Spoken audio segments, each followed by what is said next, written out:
You may have seen his productions of Pillowman and Nobody Puts Debbie in a Corner, which is close to my heart. And he won the Best Director for Wingman, a film last year. Please welcome Dennis Henry, the director of Silence.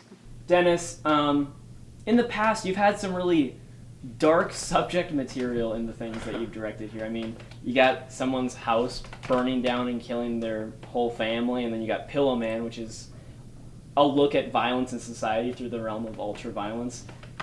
Silence, does this continue the trend? It does not, and it's very, very different. Pillowman's really dark and heavy, and Nobody Puts Debbie in a Corner was dark comedy.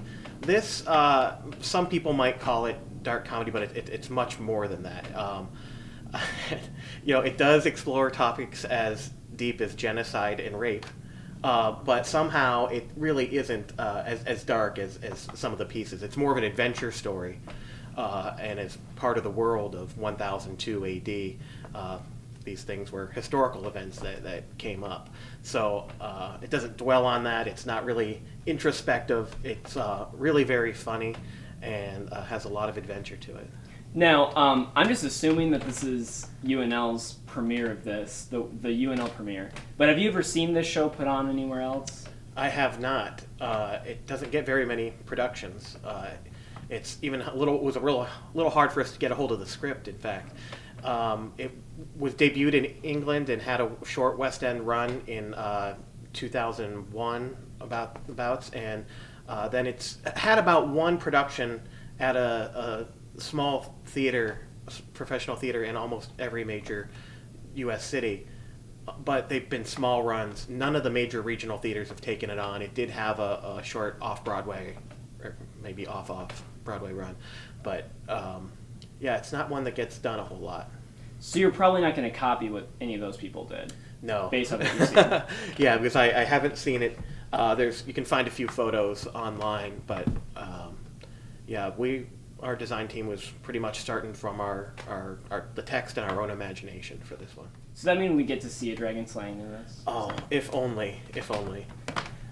Now, you chose to do this in the studio theater, which is Black Box, instead of the proscenium.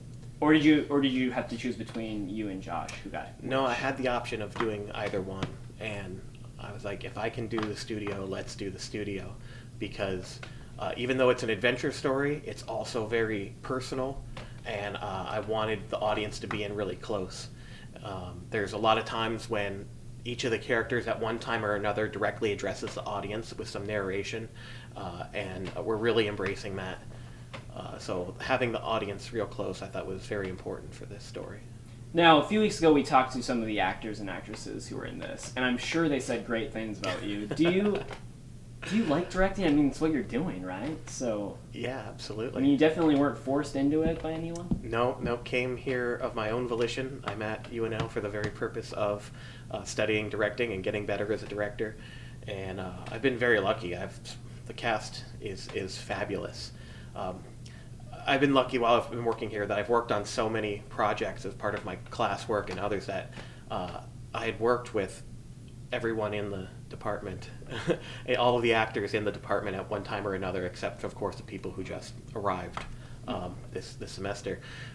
So I had a really good idea of what everybody could do, and I've got really lucky because all the actors that I've worked with in my cast I've worked with before, and they're all really very well suited for their parts.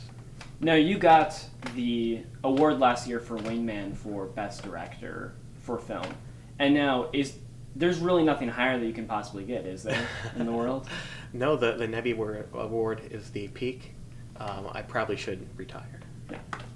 Now, are there any other things you're going to be working on in the near future that you want to plug, or a local restaurant that you like? I mean, you can plug anything that you want. Oh, fabulous. Well, let me start by plugging Martin's Hillside Orchard. I just went there this morning, picked some apples and raspberries, and had a cider slushy. It's a great time and delicious. Having said that, they're not even paying me or anything. Coming up, my one of my final major projects here at UNL will be my thesis film, and that's going to be an adaptation of an Edgar Allan Poe story called Bernice. And this takes us back into the darker world, as you might imagine, with Edgar Allan Poe. And also, I want to mention I'm lucky enough. I've already got my first directing job beyond UNL. Next May, I'll be directing Shakespeare's Coriolanus at the Pigeon Creek Shakespeare Company in Michigan. So when this is done, which I don't really want it to be done because I'm having so much fun on Silence, luckily there's a couple more things coming up to keep on directing. Yeah, we never want you to leave, but I guess that's what you're going to do to us. So now we've heard from all of the people involved. Make sure to come out to the show on the 10th and the next weekend as well, and have a great time. Thank you, Dennis. Thank you, Corbin.